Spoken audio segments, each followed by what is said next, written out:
పేరున నా హృదయపూర్వక ధన్యవాదాలు. మనం క్షమించాలి. కొంతమంది సంఘాల నాయకులు వచ్చినప్పుడు మొదటి రోజు ఛార్జ్ తీసుకున్నప్పుడు చాలామంది ఎక్కువ వచ్చేయటం వల్ల నాకు ప్రత్యేకమైన ఇబ్బంది ఉంటుంది. సో దాంట్లో మేము సంఘాల నాయకులందరినీ కలుసుకోలేకపోయారు.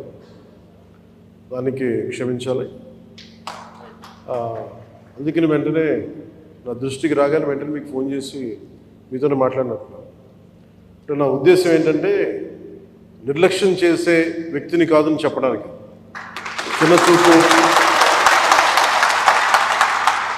చిన్న చూపు చూసే వ్యక్తిని కాదు. మీ సమస్య నా సమస్య. అది చాలాసార్లు సభలో చెప్పాను, కానీ ఇప్పుడు ప్రత్యేకించి ఛార్జ్ తీసుకున్న తర్వాత మీకు మళ్ళీ మీ అందరికీ తెలియజేసుకుంటా ఉన్నాను.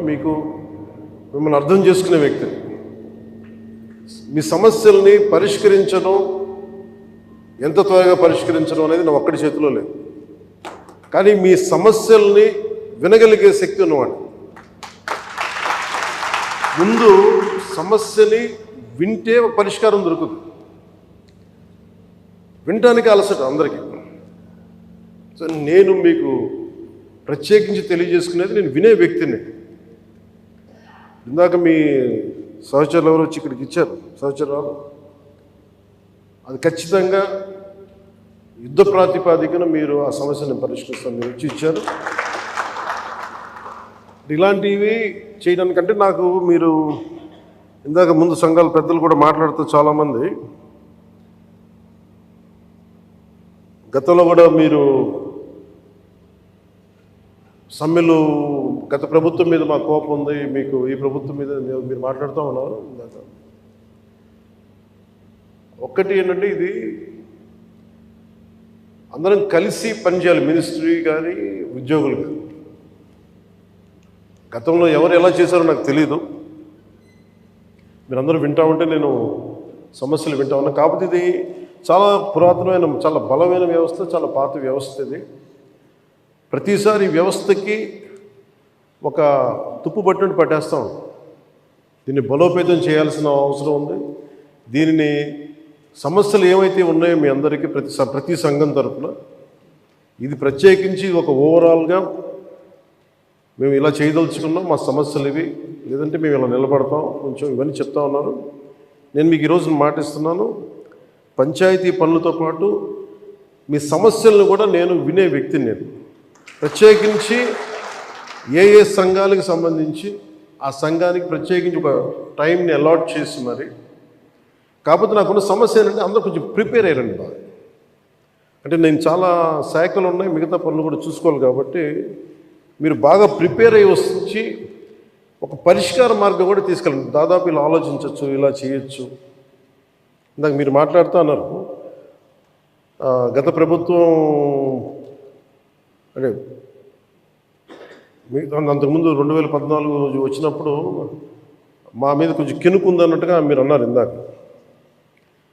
అది అంటే భయపెట్టేవాడికి భయపడతారు, కానీ కొంచెం ఓపెన్గా సహజంగా కొంచెం వినే వాళ్ళతోటి ఎక్కువ ఆ బాధను మేము గత ప్రభుత్వం మిమ్మల్ని అందరినీ భయపెట్టింది.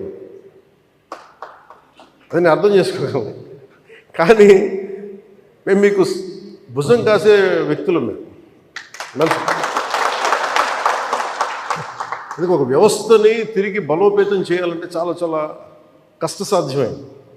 నాకు నిజంగా చెప్పాలంటే ఒకసారి ఇది నేను చాలా ఆనందంగా ఎంచుకున్న శాఖ. నేను ప్రభుత్వ ఉద్యోగ కొడుకుని, ఆ జీతాల మీద మేము పెరిగిన వాడిని. మా నాన్న జీతాలు రాకపోతే మమ్మల్ని స్కూల్ బయటికి పంపించి మళ్ళీ జీతాలు వచ్చిన తర్వాత మళ్ళీ స్కూల్లోకి అలౌ చేసినాయి. అవి కూడా ఉన్నాయి నా సంఘటన. అలాంటి సంఘటనలు ఉన్నాయి. అందుకని కష్టాన్ని అర్థం చేసుకోగలను. అంటే 1వ తారీఖు జీతం రాకపోతే ఏమవుద్దు నాకు అనుభవం ఉంది. అలాగే ఆఖరి వారంలో డబ్బులు అయిపోతే కూడా ఆ పరిస్థితి కూడా నాకు తెలుసు. పొరపాటున మేము ఏదో ఇవి జరిగిపోయినాయి, కానీ మేము ఇలా ఈ సినిమా రంగంలో ఇవన్నీ ఉండటం వల్ల బేసిక్గా చాలా సాధారణ స్థాయి నుంచి వచ్చాం. కాబట్టి అన్నిటికంటే కూడా సాధారణ స్థాయి మాకు భగవంతుడి మమ్మల్ని తీసుకొచ్చిన సాధారణ స్థాయి కష్టాలని మేము మర్చిపోం. అందుకని ఈ రోజున రోడ్ల మీద బయటికి వెళ్ళి ఎందుకు ఆగి ఎందుకు మాట్లాడుతానంటే ఆ కష్టం ఎలా ఉంటుందో నాకు తెలుసు. ఇందాక మీరు ఇచ్చిన రిప్రజెంటేషన్ కూడా ఆ కష్టం ఎలా ఉంటుందో నాకు తెలుసు. సో ఇలాంటి స్పందనకి వెంటనే ఉంటుంది. కానీ నేను కోరుకునేది ఏంటంటే మిమ్మల్ని గత ప్రభుత్వం మిమ్మల్ని భయపెట్టింది. అంతకుముందు ఉన్న ప్రభుత్వంకి మీరు ఏదైనా ఒక నిరసన చెప్పడానికి చాలా బలంగా చెప్పగలిగేవారు. కానీ ఇప్పుడున్న కూటమి ప్రభుత్వం మీకు అండగా నిలబడుతుంది. ఫస్ట్ ముందస్తుగా మేము మీతో గొడవ పెట్టుకోవడానికి ఫస్ట్, ఎందుకంటే బ్యాడ్ బ్లడ్ ఉండకూడదని ఫస్ట్ ఫోన్ చేశాను మీకు. అరే వస్తే నువ్వు కలవలేదండి, నువ్వు కూర్చొని పెద్ద ఆఫీసులను కలుస్తాం, మమ్మల్ని కలవవా అని ఒక చిన్న బాధ ఏదైనా ఉంటుంది. ఎందుకంటే నాకు తెలుసు, మా నాన్న బాధ నాకు తెలుసు. అందుకని వెంటనే ఫోన్ చేశానండి. ఆ కష్టం నాకు తెలుసు. ఇంకా నేను మీకు ఒకసారి ఏమైపోతుంది, అందరూ ఒకేసారి వచ్చేస్తే నేను మాట్లాడలేని పరిస్థితులు తప్ప, మీరు 1-on-1 కూర్చొని గ్రూప్గా కూర్చుంటే మటుకు నేను చాలా మీకు ఫస్ట్ వినే వ్యక్తిని. నేను విన్న తర్వాత పరిష్కార మార్గం వెతుకుతాను. మీకు గత 10 రోజులు ఛార్జ్ తీసుకున్నప్పటి నుంచి నేను రివ్యూలు చేస్తూ ఉంటే ఉన్న పరిస్థితి, మీరు ఉద్యోగాలు లేవు, లేదంటే మనకి పర్మనెంట్ చేయలేదు, లేదంటే కూర్చొని గ్రేడేషన్ మార్చాలి, లేదంటే 2003 మాకున్న ఓల్డ్ పెన్షన్ స్కీమ్ అప్లై చేయాలి, రకరకాల అనేక సమస్యలు ఉన్నాయి.